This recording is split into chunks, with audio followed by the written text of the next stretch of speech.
45, o orgulho, riqueza e pobreza. De todos os vícios, o mais terrível é o orgulho, pois semeia na sua passagem os germes de quase todos os outros vícios. Desde que tenha penetrado numa alma, assim como numa praça conquistada, estabelece-se como senhor, instala-se aí à vontade, fortifica-se ao ponto de se tornar inexpugnável. É a hidra monstruosa, sempre a procriar e cujos rebentos são monstruosos como ela. Infeliz do homem que se deixou apanhar pelo orgulho. Só poderá libertar-se ao preço de terríveis lutas, depois de dolorosas provações, de existências obscuras, de um futuro todo de rebaixamento e de humilhação, pois aí está o único remédio eficaz para os males que o orgulho engendra. Esse vício é o maior flagelo da humanidade. Dele procedem todas as discórdias da vida social, as rivalidades de classes e de povos, as intrigas, o ódio e a guerra. Inspirador das loucas ambições, o orgulho tem coberto a terra de sangue e de ruínas. E é ainda ele que causa nossos sofrimentos de além-túmulo. Os seus efeitos estendem-se além da morte, até sobre nossos destinos longínquos. O orgulho desvia-nos não apenas do amor dos nossos semelhantes, mas torna qualquer aperfeiçoamento impossível, enganando-nos sobre nosso valor, cegando-nos sobre nossos defeitos. Apenas um exame rigoroso dos nossos atos e dos nossos pensamentos nos permitirá nos reformarmos. Mas como o orgulhoso submeter-se-ia a esse exame? De todos os homens é aquele que menos se conhece. Vaidoso de sua pessoa, nada pode desenganá-lo, pois afasta com cuidado o que poderia esclarecê-lo. Odeia a contradição e apenas se compraz no convívio dos aduladores. Como o verme que corrói um belo fruto, o orgulho corrompe as obras mais meritórias. Às vezes, eles a torna menos prejudiciais àquele que as executa. O bem feito com ostentação, com o secreto desejo de ser aplaudido, glorificado, volta-se contra seu autor. Na vida espiritual, as intenções, os móveis ocultos que nos inspiram, reaparecem como outras tantas testemunhas, oprimem o orgulhoso e reduzem a nada seus méritos ilusórios. O orgulho esconde-nos toda a verdade. Para estudar frutuosamente o universo e suas leis, é preciso, antes de tudo, a simplicidade, a sinceridade, a equidade do coração e do espírito, virtudes desconhecidas do orgulhoso. O pensamento de que tantos seres e coisas nos dominam é-lhe insuportável e ele o repele. Seus julgamentos são para ele os limites do possível. Dificilmente decide-se admitir que seu saber e sua compreensão sejam limitados. O homem simples, humilde de coração, rico em qualidades morais, chegará mais depressa à verdade, apesar da possível inferioridade de suas faculdades, do que o presunçoso, vaidoso de sua ciência terrestre, revoltado contra a lei que o rebaixa e destrói o seu prestígio.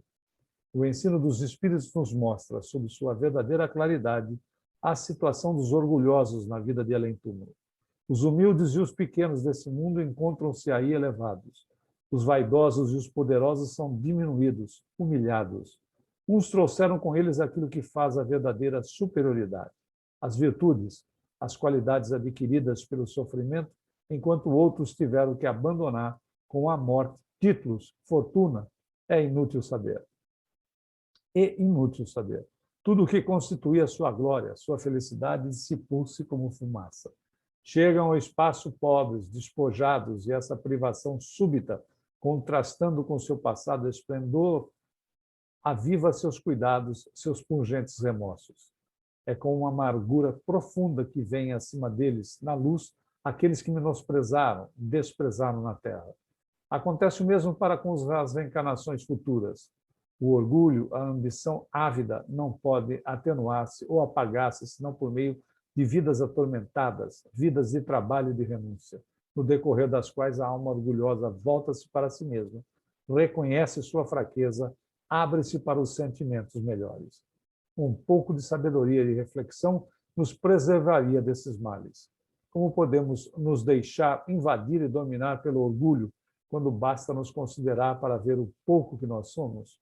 Será o nosso corpo, nossos encantos físicos que nos inspiram a vaidade? A beleza é passageira, uma só doença pode destruí-la. Cada dia o tempo opera a sua obra. ainda alguns passos na vida e todas essas vantagens estarão desbotadas, fenecidas. Nosso corpo será apenas uma coisa repugnante. Será a nossa superioridade sobre a natureza? Se o mais poderoso, o mais bem dotado de nós for transportado a um deserto, onde deverá bastar-se se afrontar os elementos desencadeados, se isolado expuser-se às cóleras do oceano em meio aos furores do vento, das ondas ou dos fogos subterrâneos, sua fraqueza revelar-se-á. Nas horas de perigo, todas as distinções sociais, os títulos, as vantagens da fortuna, medem-se no seu justo valor. Somos todos iguais diante do perigo, do sofrimento e da morte. Todos os homens, do mais alto colocado ao mais miserável, são modelados com a mesma argila. Revestidos de farrapos ou de suntuosas vestimentas, seus corpos são animados por espíritos da mesma origem, e todos se reencontrarão confundidos na vida futura. Apenas seu valor moral os distinguirá. O maior nesse mundo pode se tornar um dos últimos no espaço, e o mendigo pode revestir uma roupagem brilhante. Não desprezemos a ninguém, não sejamos vaidosos pelos favores, pelas vantagens passageiras. Ninguém sabe o que amanhã lhe reserva. Nós estamos dando continuidade no capítulo a riqueza, a pobreza. Bom, agora Jesus prometeu a entrada dos reinos celestes aos humildes e aos pequenos, é que a riqueza e o poder engendram muito frequentemente o orgulho, enquanto que uma vida laboriosa e obscura é o elemento mais seguro do progresso moral. No cumprimento de sua tarefa cotidiana, as tentações, os desejos, os apetites malsãos assediam menos o trabalhador. Ele pode abandonar-se à meditação, desenvolver sua consciência. O homem mundano, ao contrário, é absorvido pelas ocupações frívolas, pela especulação ou pelo prazer. A riqueza nos liga à terra através de vínculos tão numerosos e tão íntimos que a morte consegue raramente rompê-los, libertando-nos. Daí as angústias do rico na vida futura. É, entretanto, fácil compreender que, na realidade, nada é nosso nesse mundo. Esses bens aos quais atribuímos tanto valor pertencem-nos apenas na aparência. Centenas de outros, depois de nós, embalar-se-ão nas mesmas ilusões e todos abandoná-los-ão cedo ou tarde. Nosso próprio corpo é um empréstimo da natureza e ela sabe bem nolo retomar quando lhe convém. Nossas únicas aquisições duráveis são de ordem intelectual e moral. Bom, nós vemos aqui, acho que é importante fazer uma observação, não sei o que vocês acham, mas nós vemos aqui um viés um tanto quanto católico, o que faz muito sentido, porque nós temos que ver que nós estamos aqui praticamente no nascedouro da doutrina, e a influência da religião católica, ou mesmo protestante, ela era muito, muito forte. Então, senão como é que nós teríamos o progresso? Né? Tem muitos espíritos vêm com a missão, missões grandiosas na área empresarial, na área de tecnologia, nesta ou naquela outra, e se nós não temos essa ponta, realmente como é que nós teríamos a questão do desenvolvimento do emprego, da economia, etc. Se não dá a sensação de que o indivíduo que trabalhe, né, e conquiste resultados positivos na sua existência, beneficiando a si e também ao semelhante, como ascendendo o emprego, etc., esse sujeito está complicado em relação à questão da sua existência, ou seja, ele está com um problema em relação à sua vida, o que não faz muito sentido, não é verdade, pessoal? Muito bem colocado, Humberto. Até interessante, hoje ainda vi que existem duas petições para aqueles irmãos da Amazon que vão para o espaço e que estão cobrando milhões de dólares, né? O Bezos e o irmão dele. Os dois irmãos. E existem duas petições nos Estados Unidos da internet, né? Podando exatamente... A primeira dizendo que eles não voltem. A primeira petição já tem 80 mil assinaturas. E a segunda é que não deveriam existir bilionários no mundo, né? E aí me chamou a atenção exatamente nesse sentido, né? Quer dizer, essa ideia de que a riqueza é somente uma desgraça, né, é totalmente equivocada. Nós temos companheiros bilionários que estão gerando riquezas, que estão gerando empregos, estão gerando, evoluindo a economia, estão ganhando seu dinheiro também. Esperamos que seja lícito, né? Mas, e se for ilícito, também vão responder pelo que estão cometendo. Mas o fato que me chamou a atenção é que eu não esperava isso nos Estados Unidos, que às vezes até no Brasil a gente espera um pouco mais, né? Porque o Brasil parece que o brasileiro tem uma raiva de milionários e bilionários, né? Mas aqui nos Estados Unidos, quando a gente tem um equívoco, né? Na realidade, eles vieram com as suas missões de muitas vezes progredir a humanidade, né? Olha o que, sei lá, meia dúzia de pessoas fizeram no Vale do Silício, como o Bill Gates, como o pessoal do Yahoo, como o pessoal da Apple, né? Quer dizer, meia dúzia de pessoas que revolucionaram o planeta através da sua inteligência e ganharam muito dinheiro com isso, que bom, geram empregos até hoje, né? Então, uma ideia que a gente não pode ter equivocada, que que toda a riqueza é ruim, né? Muito pelo contrário, Kardec fala exatamente o contrário, né? Gostei da sua observação, e o Kardec, aliás, diz: sempre vão haver ricos no mundo, porque sempre você vai ter gente mais preparada sob certos aspectos. A Tânia, se não me engano, foi quem abordou, não sei se foi a Tânia ou o Alexandre, bom, mas foi abordado no domingo, inclusive a condição do Zaqueu, né? Um rico justo, né? Que Jesus vai cear e pernoitar na casa dele. E quando ele diz qual era a postura dele diante das pessoas com a riqueza, Jesus se refere a ele como que a salvação havia entrado naquela casa. Então, há um viés muito interessante que a gente precisa, às vezes, analisar culturalmente o processo. No Brasil, nós tivemos uma influência, tivemos e temos ainda uma influência católica fortíssima.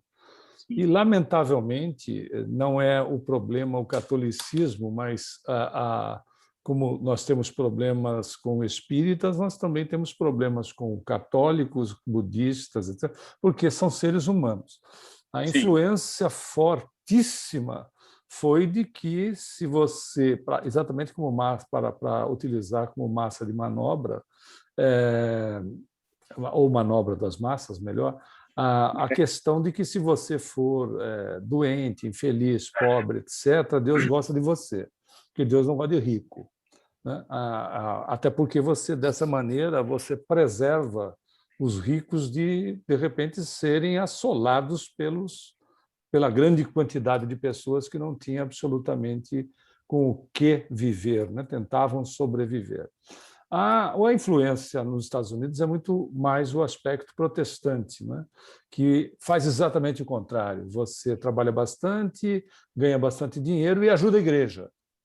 Então, você tem uma influência no inconsciente coletivo que se diferencia fortemente, né, da colônia exploradora, da colônia para explorar, para o local onde o indivíduo vinha e negou: você dá certo, você morre aí. Então, veja, é um processo cultural. Óbvio, quem é de nós que, como pais e mães, vão querer ver os seus filhos miseráveis, doentes, né, passando mal na vida, passando maus bocados?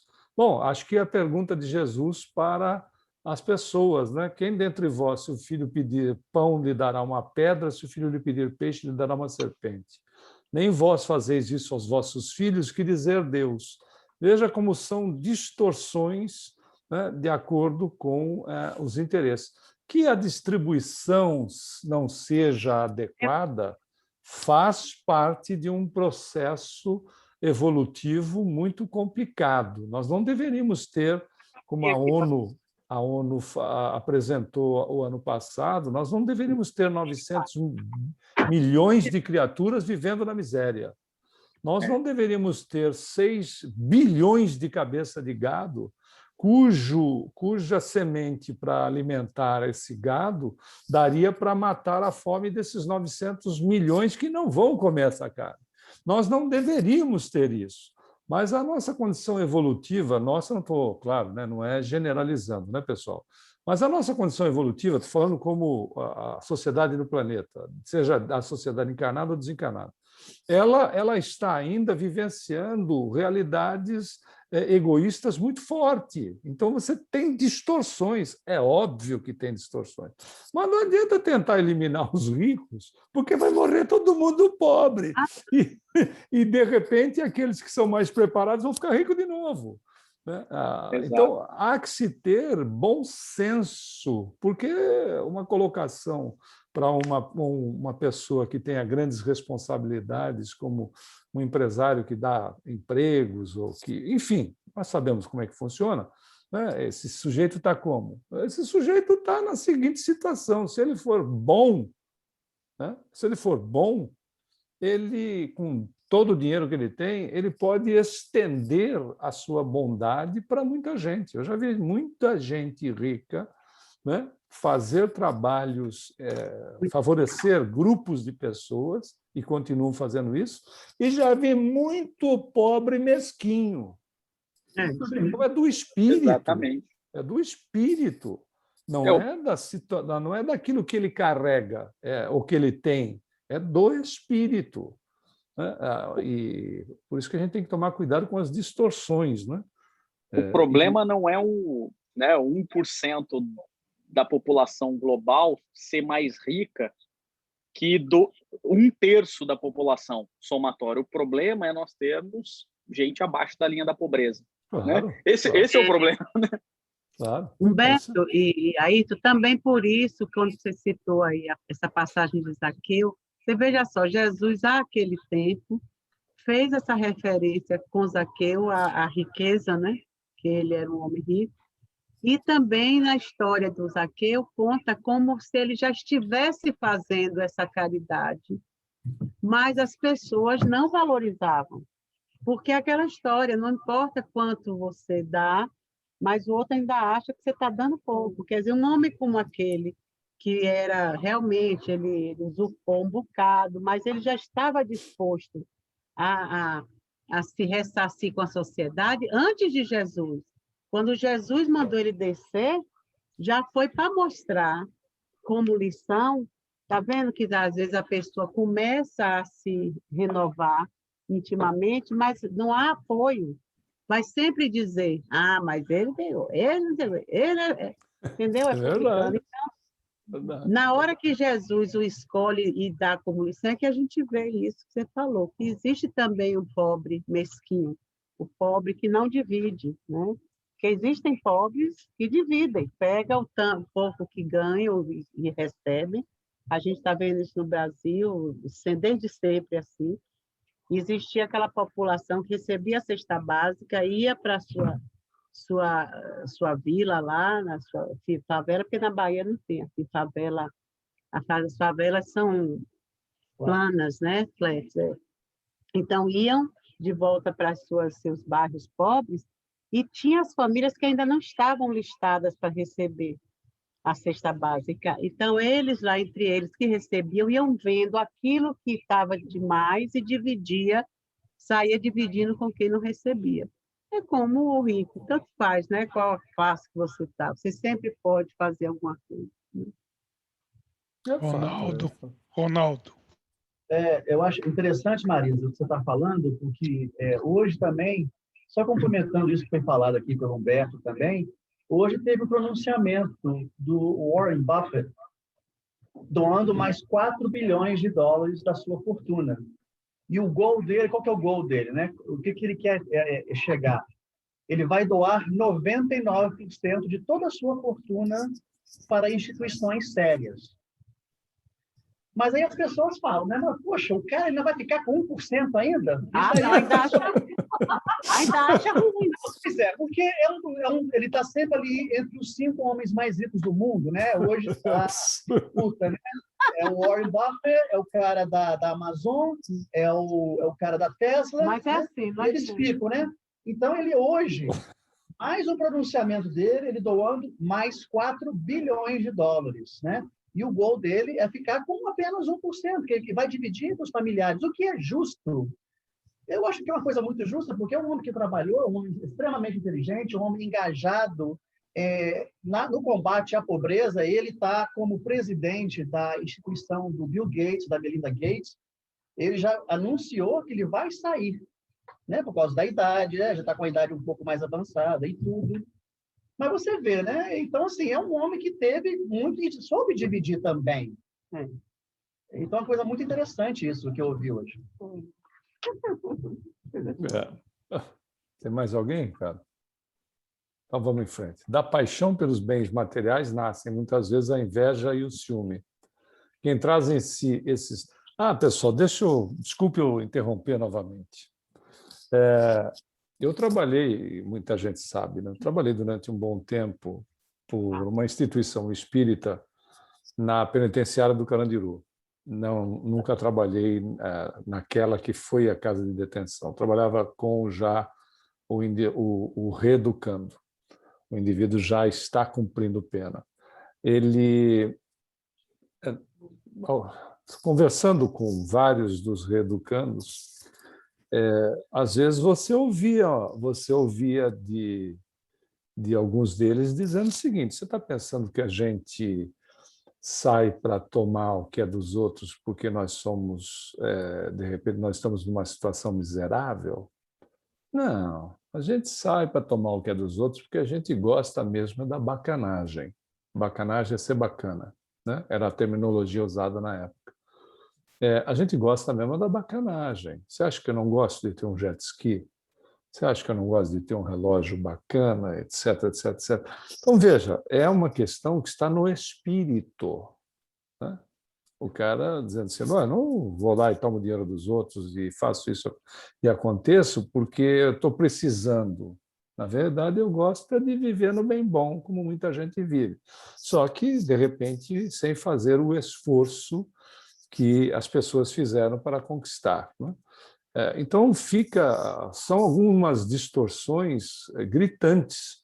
O indivíduo não pode ter, porque se ele tem, não é lícito. Ora, mas a grande maioria da população mundial trabalha e ganha, tem os seus recursos de forma lícita. Quem é que está metendo a mão no erário público? Não é todo mundo, é um grupo só. Quem é que está promovendo assaltos, etc.? Não é a grande maioria. A grande maioria está produzindo, está trabalhando, está estudando, está dando o seu melhor. Mas as distorções que são feitas, devidamente manipuladas pela mídia, são para que nós prestemos atenção nas situações, né? São grupos que distorcem, que dão notícia. A grande realidade, você não tem a população como um todo distorcida da questão do trabalho, do estudo, da responsabilidade. Mas esses grupos dão notícia, seja em tamanho menor ou em tamanho maior, né? Dependendo da possibilidade. Se o cara não é fiel no pouco, não vai ser fiel no muito, né? Se ele é fiel no pouco, ele será fiel no muito. Acho que Jesus é muito claro em relação a isso. O restante é distorção, lamentavelmente, né? Eu até interrompi, se tiver mais algum comentário aí, por favor.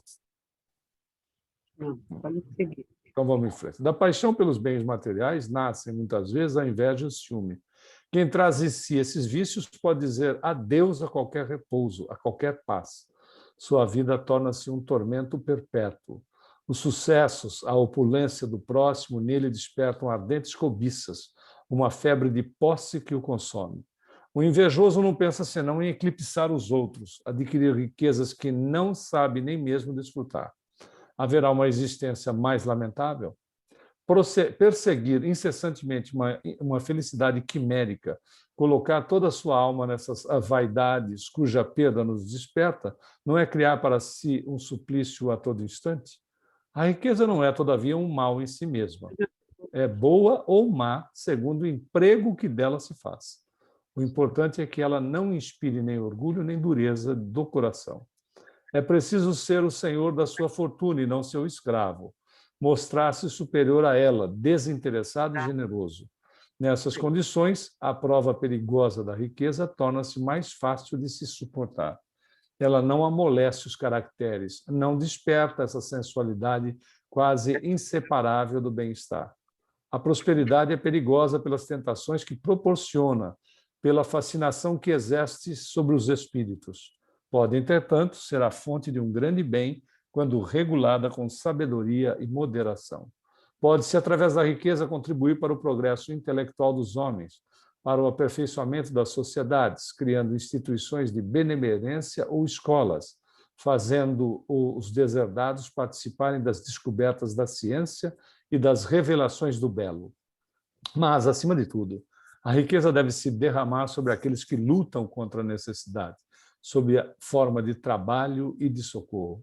Em compensação, consagrar seus recursos à satisfação exclusiva da sua vaidade e dos seus sentidos é perder sua existência e criar para si penosos entraves.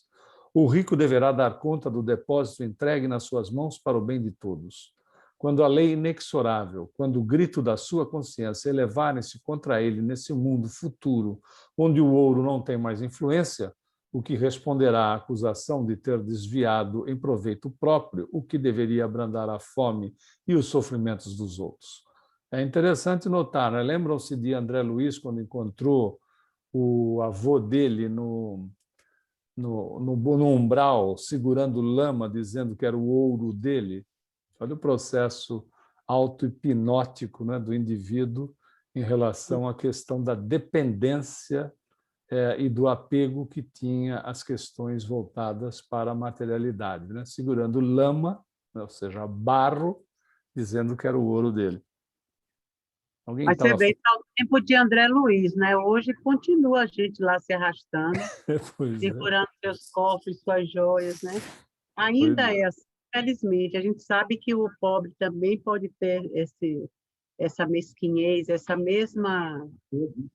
mesmo apego ao que não tem e o desejo já bem invertido, e por isso acontecem as atrocidades, né? Mas é do espírito, porque o espírito vem pelas experiências, né? Viaja pela pobreza, pela riqueza. Mas a gente pode ver o mundo ao tempo que está, ainda terrível nesse aspecto, em termos da vacina, por exemplo. As pessoas dando vacina mentirosa nas pessoas para poder vendê-las, entendeu? Então, ainda há esse problema com o poder que você tem sobre alguma coisa, pode ser o que for. Você é pobre, trabalhando num posto de saúde, mas você é responsável pelas vacinas e vê ali um meio de fazer dinheiro ou favorecer alguém. Então, não importa se você é o dono do negócio, se você é o empregado, todos os dois podem estar corrompidos. Então, ainda é o irmão fazendo mal ao outro irmão, não tem jeito. Por isso que o mundo está como está, né? Não tem jeito. Ainda está, mas vai melhorar, porque assim Deus quer. E quando Deus quer, não adianta a gente não querer, porque vai. A gente vai lá fazer uma visita lá nos planos mais inferiores e fica lá tentando regenerar os vermes, os cachorrinhos, os leões. Não é? Eu não, eu vou com vocês. Eu quero ir por vocês forem. Eu vou lhe dizer uma coisa. Certa vez, acho que eu já falei isso, mas vale a lembrança. Certa vez, aquelas conversas lá na casa do Chico, sempre tem um inconveniente de plantão. Aí a pessoa virou para ele e disse assim: Chico, veja se isso é pergunta que se faz. Quando você desencarnar, você vai para o nosso lar? Ele disse: quem? Eu? Eu disse: não. Se eu puder pedir alguma coisa, eu vou querer montar um centro espírita no umbral. Aí eu virei para ele e disse: estou salvo. Veja, um cara com aquela capacidade está pensando em montar um centro espírita no umbral. É simplesmente impressionante, né? É o que a Marisa falou, né? É do espírito. Quanto mais evolui, mais ele quer salvar o outro, né? Então, por isso Jesus veio em pessoa entre nós, né? Porque se fôssemos nós na posição dele, a gente dizia, olha, vão vocês aí que eu fico daqui administrando. Esse povo é muito ignorante. Não é? Além de ignorante, fedido, porque não toma banho, não escova dentes, etc. Deixa que eles se lasquem lá. E ainda vão acabar crucificando quem for para lá, então que se vire. Tem que amar muito, né? Tem que amar muito e olhar as pessoas com respeito. Olha, como se é uma criança que precisa ser amparada, que precisa ser educada. Só um espírito com uma superioridade dessa para, né, compreender. Quando o espírito não se sente suficientemente armado contra as seduções da riqueza, deve afastar-se dessa prova perigosa, procurar de preferência uma vida simples, longe das vertigens da fortuna e da grandeza. Se, apesar de tudo, a sorte o destina a ocupar um lugar mais elevado nesse mundo, não deve se regozijar, pois sua responsabilidade e seus deveres serão muito mais extensos. Colocado nas fileiras inferiores da sociedade, não deve se ruborecer jamais. O papel dos humildes é o mais meritório. São eles que suportam todo o peso da civilização e do seu trabalho, que vive e se alimenta a humanidade. O pobre deve ser sagrado para todos, pois foi pobre que Jesus quis nascer e morrer. Foi a pobreza que escolheram Epiteto, Francisco de Assis, Miguel Ângelo, ou Michelangelo, Vicente de Paulo e tantos nobres espíritos que viveram nesse mundo. Eles sabem que o trabalho, as privações, o sofrimento desenvolvem as forças viris da alma, enquanto que a prosperidade as diminui. No desapego das coisas humanas, uns encontraram a santificação, outros a potência que faz o gênio. A pobreza nos ensina a nos compadecermos dos males dos outros, fazendo-nos melhor compreendê-los. Ela nos une a todos aqueles que sofrem, valoriza mil coisas indiferentes para os que são felizes. Aqueles que não conheceram suas lições ignorarão sempre um dos lados mais comoventes da vida. Não invejemos os ricos, cujo esplendor aparente esconde tantas misérias morais. Não nos esqueçamos de que, sob o cilício da pobreza, escondem-se as virtudes mais sublimes, a abnegação, o espírito de sacrifício. Não nos esqueçamos também de que é pelos labores e o sangue, pela imolação contínua dos pequenos, que as sociedades vivem, defendem-se e renovam-se. É isso mesmo. Terminamos mais um capítulo. Estamos agora no 46. Você vê que o mundo está progredindo por causa da pandemia. Está melhorando muitas coisas devido à pandemia, né? Muita coisa crescendo, muita gente levantando para fazer coisas boas para os outros. Né? É assim, a gente só aprende tomando pancada. Toda a situação boa e ruim. Toda situação.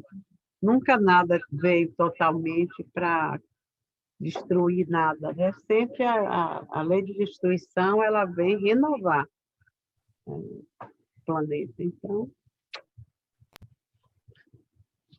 vamos agora, então, para o capítulo 46, iniciamos o 46, que é o egoísmo. só coisa boa, que coisa. A gente já... Isso aqui é só para leitura, né? Porque a gente já não tem mais essas coisas, né? Isso é só para ilustração. Aí o Leon Denis botou aqui também para ilustrar a vida dele, aí já só para a gente recordar o que foi. Que foi. Aí o que foi. Não querer ser mais, né? Aí diz o Leon Denis a respeito: o egoísmo é irmão do orgulho e procede das mesmas causas. É uma das mais terríveis doenças da alma, o maior obstáculo aos aperfeiçoamentos sociais. Por si só neutraliza, torna estéreis quase todos os esforços do homem para o bem. Assim, o combate deve ser a preocupação constante de todos os amigos do progresso, de todos os servidores da justiça. O egoísmo é a persistência desse individualismo feroz que caracteriza o animal, como um vestígio desse estado de inferioridade que já experimentamos. Mas o homem é, antes de tudo, um ser social, destinado a viver com seus semelhantes e nada pode sem eles. Abandonado a si mesmo, seria impotente para satisfazer suas necessidades, desenvolver suas qualidades. Depois de Deus, é a sociedade que deve todos os benefícios da existência, todas as vantagens da civilização. Dela desfruta, mas precisamente esse gozo, essa participação nos frutos da obra comum, impõe-lhe o dever de cooperar na própria obra. Uma estreita solidariedade liga-o a essa sociedade, deve a ela como ela lhe deve. Permanecer inativo, improdutivo, inútil no meio do trabalho de todos seria um ultraje moral, quase um roubo. Seria aproveitar-se dos labores de outrem, aceitar um empréstimo que se recusa a restituir. Somos parte integrante da sociedade e tudo o que a atinge, atinge-nos. É nessa compreensão do laço social, da lei de solidariedade, que se mede a dose de egoísmo que está em nós. Aquele que sabe viver nos seus semelhantes e pelos semelhantes não tem que temer os golpes desse flagelo. Possui um critério infalível para julgar sua conduta. Nada faz sem pesquisar. Se aquilo que produz é bom ou mal para aqueles que o cercam, sem se perguntar se os seus atos são nocivos ou proveitosos para essa sociedade da qual é membro. Se parecem vantajosos apenas para si e prejudiciais aos outros, sabe que, na realidade, eles são maus para todos e deles se abstém escrupulosamente. A avareza é uma das formas mais repugnantes do egoísmo. Mostra a baixeza da alma que, assambarcando riquezas utilizáveis para o bem comum, não sabe nem mesmo aproveitá-las. O avarento, na sua paixão pelo ouro, no seu desejo ardente de adquirir, empobrece seus semelhantes e torna-se ele próprio indigente, pois é novamente a pobreza, essa prosperidade aparente que acumula sem proveito para pessoa alguma. Uma pobreza relativa, mas não tão lastimável quanto a dos desgraçados e merece a reprovação de todos. Nenhum sentimento elevado, nada do que constitui a nobreza do ser, pode germinar na alma do avarento. A inveja, a cupidez que o atormentam, condenando-o a uma penosa existência, a um futuro mais miserável ainda. Nada se iguala ao seu desespero quando, para além do túmulo, vê seus tesouros repartidos ou dispersados. Vocês que procuram a paz do coração, fujam desse vício baixo e desprezível, mas não caiam no excesso contrário. Não desperdicem nada, saibam usar seus recursos com sabedoria e moderação. O egoísmo traz em si seu próprio castigo. O egoísta não vê senão a sua pessoa no mundo. Assim, suas horas estão semeadas de tédio. Encontra o vazio por toda parte, na existência terrestre como depois da morte, pois homens ou espíritos, todos lhe fogem. Aquele que, ao contrário, coopera na medida de suas forças na obra social, que vive em comunhão com seus semelhantes, fazendo-os compartilhar de suas faculdades e seus bens, como ele compartilha dos seus, espalhando ao seu redor o que há de bom em si, este se sente mais feliz. Tem consciência de obedecer à lei, de ser um membro útil da sociedade. Tudo o que se realiza nesse mundo o interessa. Tudo o que é grande e belo sensibiliza-o e o comove. Sua alma vibra em uníssono com todas as almas esclarecidas e generosas, e o tédio, o desencanto, não tem poder sobre ele. Nosso papel não é, portanto, o de abster-nos, mas de combater sem descanso pelo bem e a verdade. Não é sentado ou deitado que nos cumpre contemplar o espetáculo da vida humana nessas perpétuas renovações. É de pé, como pioneiro, como soldado pronto para participar de todas as grandes tarefas, a traçar novos caminhos, a fecundar o patrimônio comum da humanidade. Embora se encontre em todas as camadas da sociedade, esse vício é muito mais o apanágio do rico do que do pobre. Com muita frequência, a prosperidade torna insensível o coração, enquanto que o infortúnio, fazendo-nos conhecer o peso da dor, ensina-nos a nos compadecermos dos males alheios. O rico sabe, ao menos, ao preço de que penas, de que duros labores criam-se mil coisas com as quais se compõe o seu luxo. Não nos sentemos jamais a uma mesa bem servida sem pensar naqueles que sofrem de fome. Esse pensamento tornar-nos-á mais sóbrios, comedidos nos nossos apetites e gostos.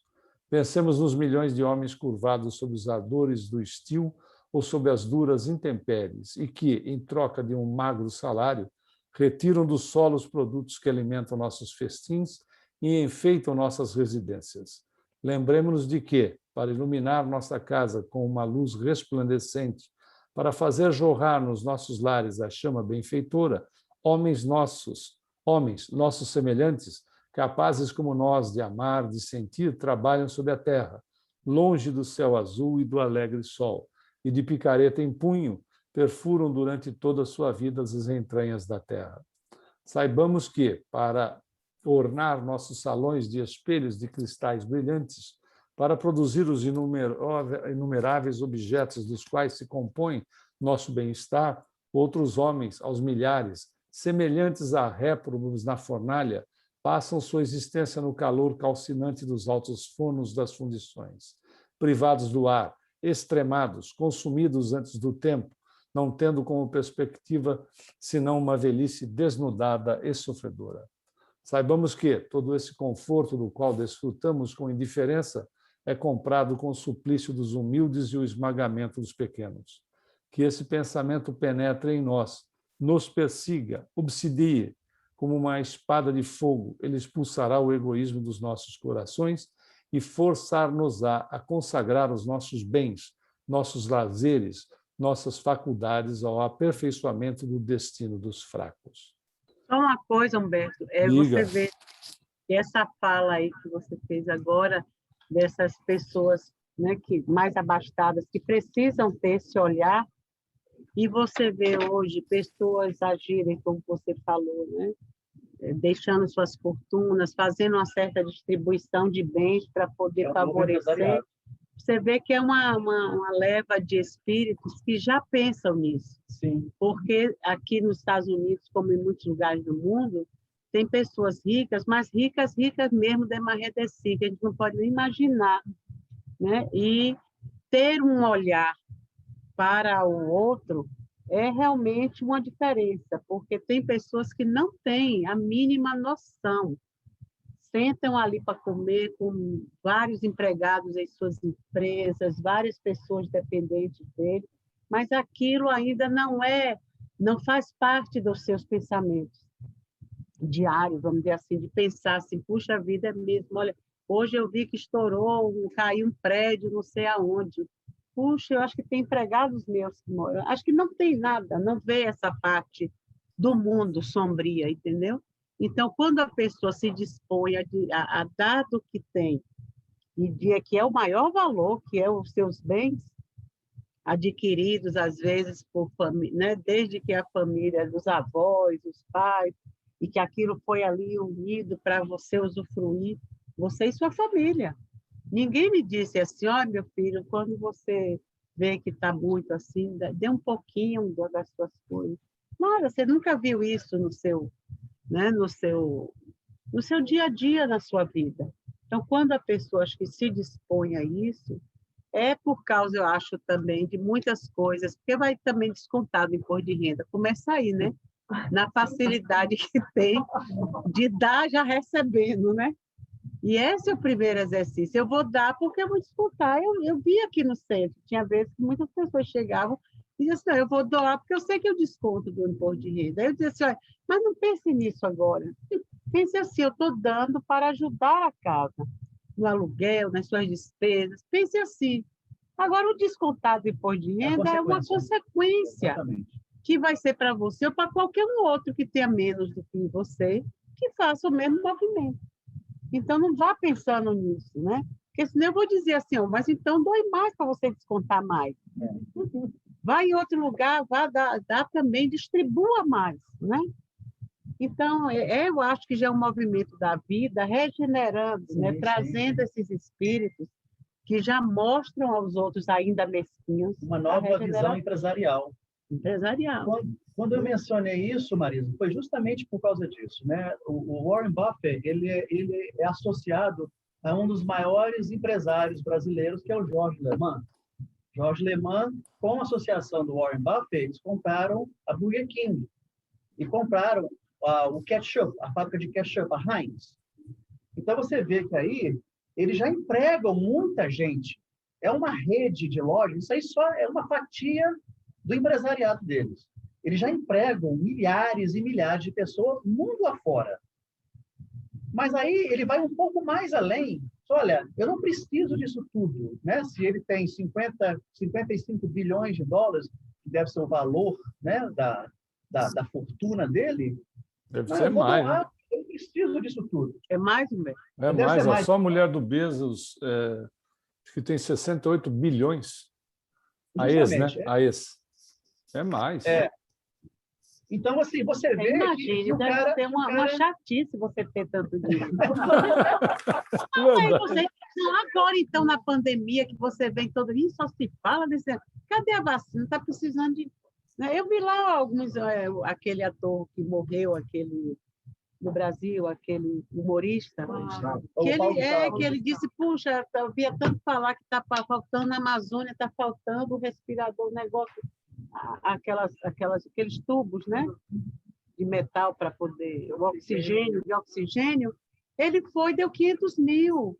Aí o outro, ele não, vou dar logo 1 milhão. Quer dizer, um cara não é milionário ali, mas ele na hora se tocou e deu. E quantos não fizeram isso dentro das suas, né, condições? Imagine agora, o problema de quem tem assim, muitos bilhões é que perde a noção da necessidade do outro. Perde a noção de dizer assim, puxa, eu posso tirar até metade disso e doar e continuar vivendo bilionário. Não pensa assim, né? Aí vai dando assim. A visão, essa nova visão empresarial, ela é muito importante como modelo para a sociedade. Olha, você não precisa disso tudo. A resultante do seu trabalho, do seu esforço, foi que você chegou lá em cima. Você está no topo. Mas eu não preciso disso. Eu vou doar. Eu vou buscar cura para isso, como faz aí a ONG do Bill Gates, da Melinda Gates, entendeu? Então, isso aí, eu acho assim, que ele está passando bem por a prova da fortuna dele. É uma porta estreita. É isso que o está estudo vem passar. mostrando, que você pode também passar bem à medida que vai se conscientizando. Absolutamente. Mais alguém, não? Então, continuando, não haverá, pois, paz entre os homens, não haverá segurança, felicidade social, enquanto o egoísmo não for vencido, enquanto os privilégios, as desigualdades chocantes não desaparecerem e cada um participar, na medida do seu trabalho e dos seus méritos, no bem-estar de todos. Não pode haver nem paz nem harmonia sem a justiça.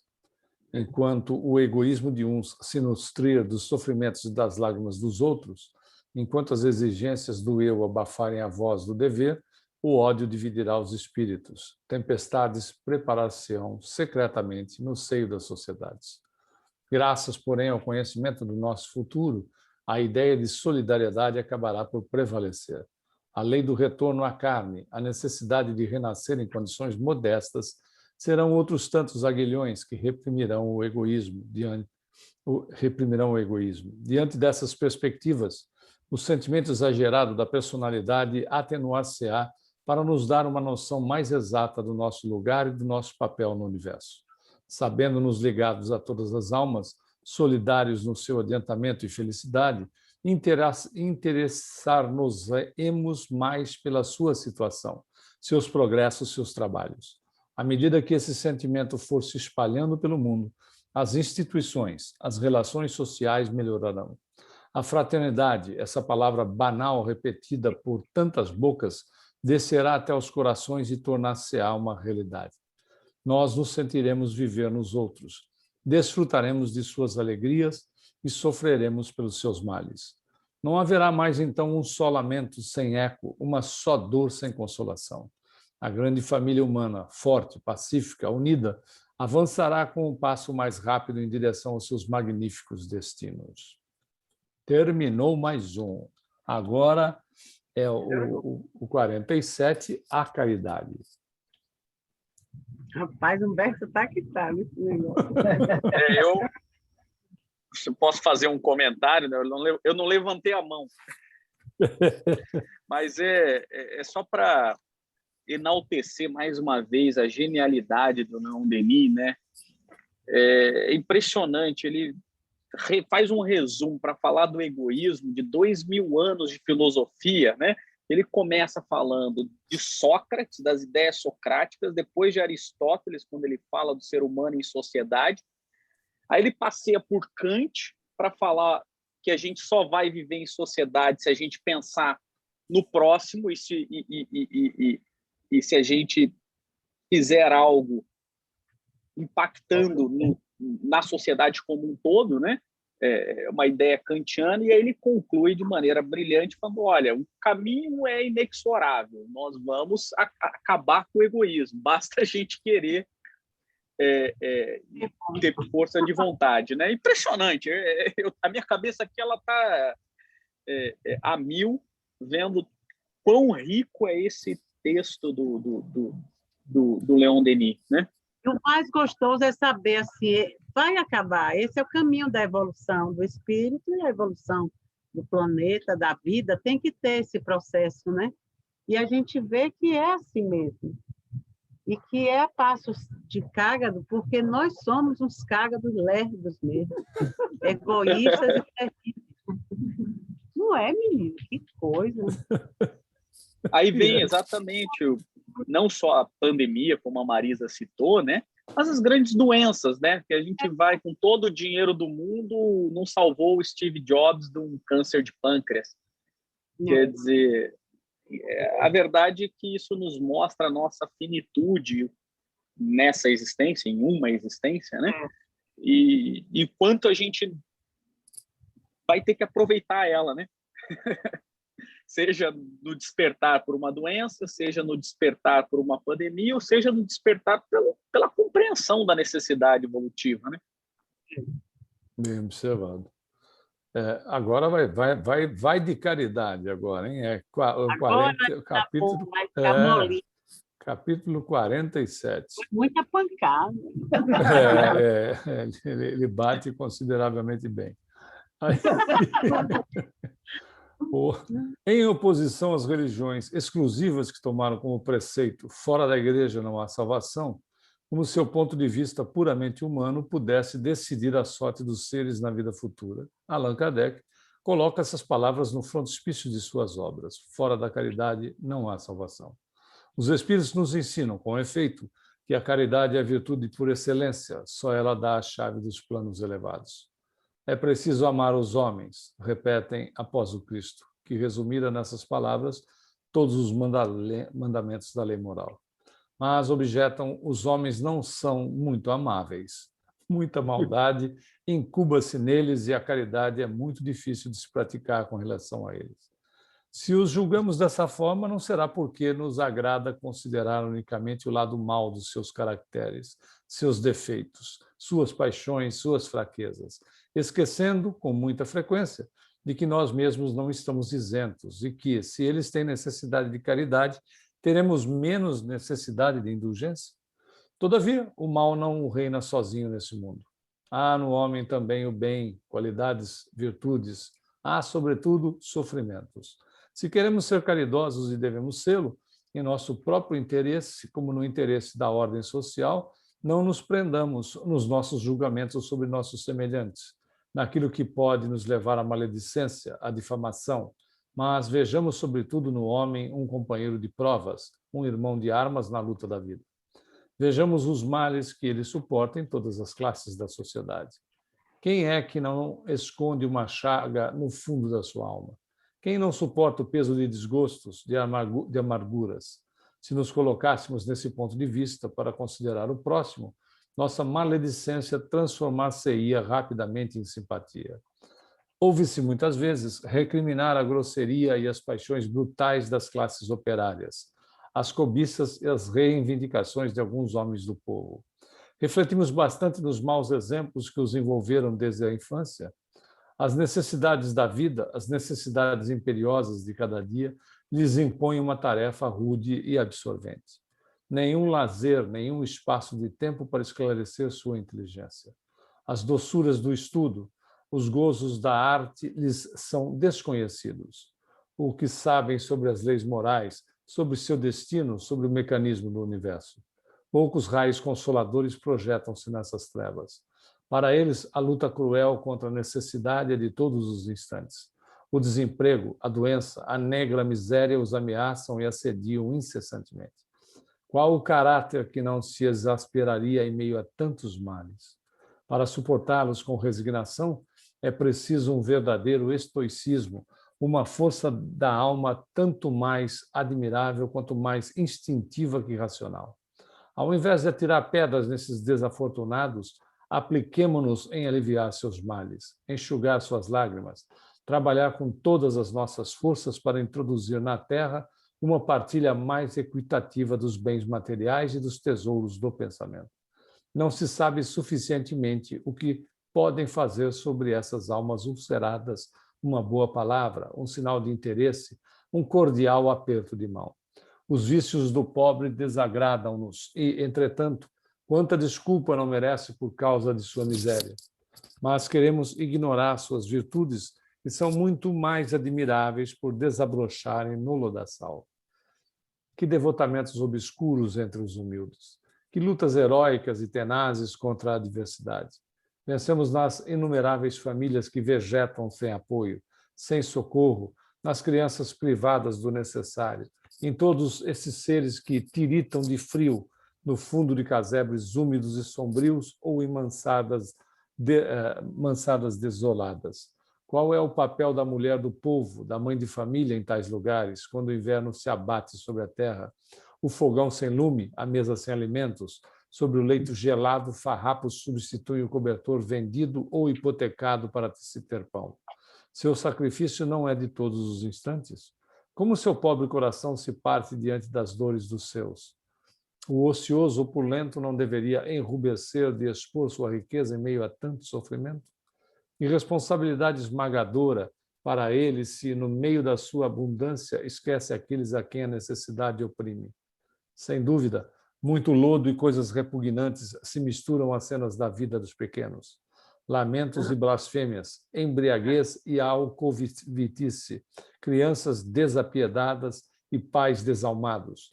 Todas as deformidades aí se confundem, mas, sob esses exteriores repugnantes, é sempre a alma humana que sofre, a alma nossa irmã, cada vez mais digna de interesse e afeição. Arrancada da... Diga. Só uma coisinha. Eu lembrei de como o Andrei trouxe, né, quando ele veio na Semana Espírita, essa coisa da caridade, fora da caridade não há salvação, mas a caridade como fraternidade. E muitas vezes, até na família mesmo, quando você vai fazer para os seus um ato de caridade, é essa caridade ainda que o outro é menor, que o outro é como se você fizesse ao mendigo, alguém assim que você dá alguma coisa, né? Mas não é esse espírito fraterno de olhar todos como irmãos, tanto faz estar dentro da família como não. Aquele que está em necessidade e o outro mais abastado, ele deveria ter a obrigação de prover. Né? De prover como a gente estava lendo no egoísmo, você sai do egoísmo porque você tem mais para dar, porque você tem que dar em forma de caridade, como se você só tivesse, né, saindo do tempo que você dava só aquilo que lhe restava mesmo, que é esse que você dá só para... já esperando, né, o desconto depois de ir. Mas não é encarar essa caridade de fraternidade, que é essa que tem salvação. É fora da fraternidade que você tem a salvação, ou seja, que você cresce como espírito. Porque você olha o outro, seja quem for, em necessidade, e seu espírito fraterno vê ali um irmão em necessidade. Eu estou aqui para amar ao outro como a mim mesmo. Se eu estivesse na situação desse irmão, eu gostaria que alguém me amparasse.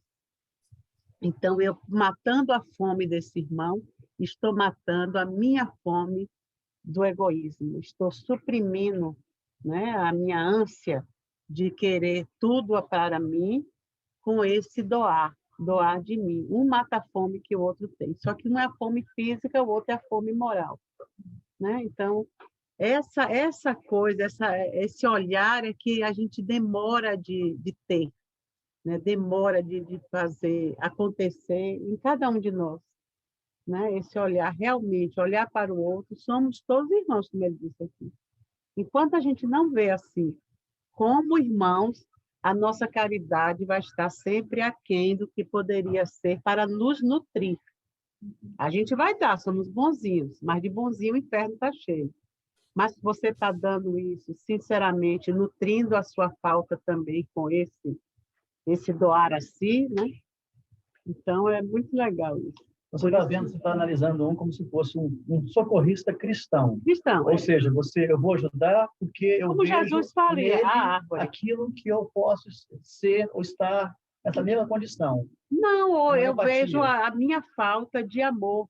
E isso agora que eu estou fazendo por ele, ele está aceitando, ele está aqui na minha frente para receber, me nutre, Sim. dá aquela gratificação pessoal que a pessoa deve ter quando realmente faz uma coisa, jamais sem esforço.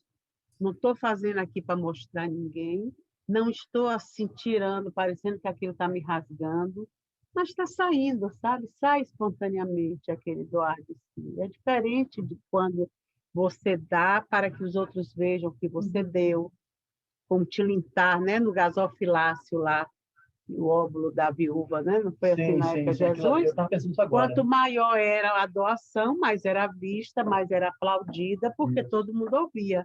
Mas e aquelas pequenas doações do dia a dia, do conforto, do olhar que você tem para um filho em casa, que você tira aquele tempo e diz, espera aí, deixa eu ver o que ele tem. Do animal que está ali maltratado, e você diz, não, hoje eu vou chegar mais tarde, mas vou dar um banho. As pequenas coisas do nosso dia a dia, que é isso que nos irmana. Mas essas grandes, eu tenho bilhões, eu vou dar aqui 4. Tudo bem, eu não dava era nada, está ótimo para mim. Mas eu digo, nós que temos pouco, nós que estamos nessa faixa, né, do é ou não é, são as pequenas coisas que contam demais.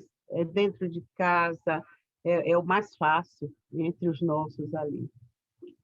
Esses são os meus irmãos mais próximos. Mas se eu for à rua, se eu for à escola, se eu for no centro, eu tenho que também meu olhar ficar assim. Eu tenho irmãos por perto, eu tenho que olhar.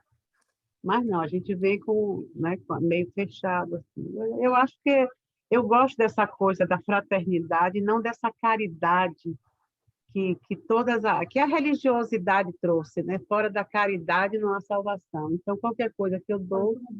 eu dou minhas roupas velhas, eu dou meu fogão quebrado, eu dou... mas eu estou dando alguma coisa. E aquele que não dá, entendeu? Aí a gente fica se comparando. Então, não importa se um está dando 4 bilhões e o outro ajudou ali a consertar o pneu do carro. Mas todos dois tiraram de coisas importantes da sua vida. Um tirou mais porque tirou do seu tempo, deu o seu esforço físico. O outro abriu o cofre, então assinou ali. Ó. Mas cada um fez, né? Mas você sabe a quem você doou, o outro não sabe. Os 4 bilhões que ele deu, está aí pelo mundo. É muito pouco para um mundo que tem fome. 4 bilhões é uma grande quantia. Mas para... Comparado ao mundo... Ave Maria! No coração dele, ele deu para o planeta Terra. Né? E você senta ali no chão para ajudar um irmão a trocar o pneu no meio da noite. Quem deu mais? Isso é uma boa questão. Não. Por isso que a gente tem que valorizar é a fraternidade. Eu disse, olha, eu tenho muitos bilhões. Nesse momento, do meu egoísmo, eu só consigo arrancar dos meus cofres 4. E todo mundo vai dizer, fulano deu 4 bilhões. Sim, ótimo, maravilha. Eu quero ver ele chegar nesse 1%, ficar só com 1%. Se a família não bota ele no asilo e dizer assim, ele está doido, não pode fazer isso, vamos conversar. Mas foi essa ideia da fraternidade que Andrei deixou assim, no meu universo, que eu comecei a olhar para essa coisa de caridade de uma maneira mais amorosa, entendeu? Porque às vezes a gente vai caindo no mesmismo da caridade. Qualquer coisa que eu faça, eu fico caridoso. Isso já... isso foi... Sabe? E vai muito além, porque pode ser uma coisa diária, por minuto. Uma coisa que a televisão diz, uma coisa que o telefone falou, uma coisa que eu li, sabe? Qualquer coisa lhe dá no momento, a chance de ser caridoso. Qualquer coisa. Se ouvir uma boa notícia e transmiti-la, né? Ou calar. Ouvir alguma coisa e dizer isso eu não quero passar para ninguém, porque eu não quero que ninguém sinta o mal-estar que eu estou sentindo agora de ter escutado essa notícia. Entendeu? Coisas assim, menores que 4 bilhões. O Ayrton está aguardando. Vai, Ayrton, desculpa, eu estou pensando que ninguém quer falar e eu estou disparando. Não, pode falar, imagina. Eu só queria comentar como o Leon Denis ele segue uma linha de Kardec aqui, naquela pergunta que Kardec faz, o que é caridade segundo Jesus, né? Quer dizer, ele começa a falar sobre a indulgência com as imperfeições alheias, e para que a gente exemplifica isso, né? Porque a gente lê no Livro dos Espíritos, claro que a gente compreende o que significa, mas ele vem exemplificar o que é essa indulgência, quer dizer, logo na sequência, daqui a pouco o Humberto vai ler, ele vai falar sobre a benevolência para com todos, né? E, naturalmente, a gente sabe do perdão das ofensas, mas é impressionante como o Leon Denis ele vai na mesma toada de Kardec, exemplificando, e, naturalmente, na mesma toada de Cristo, né?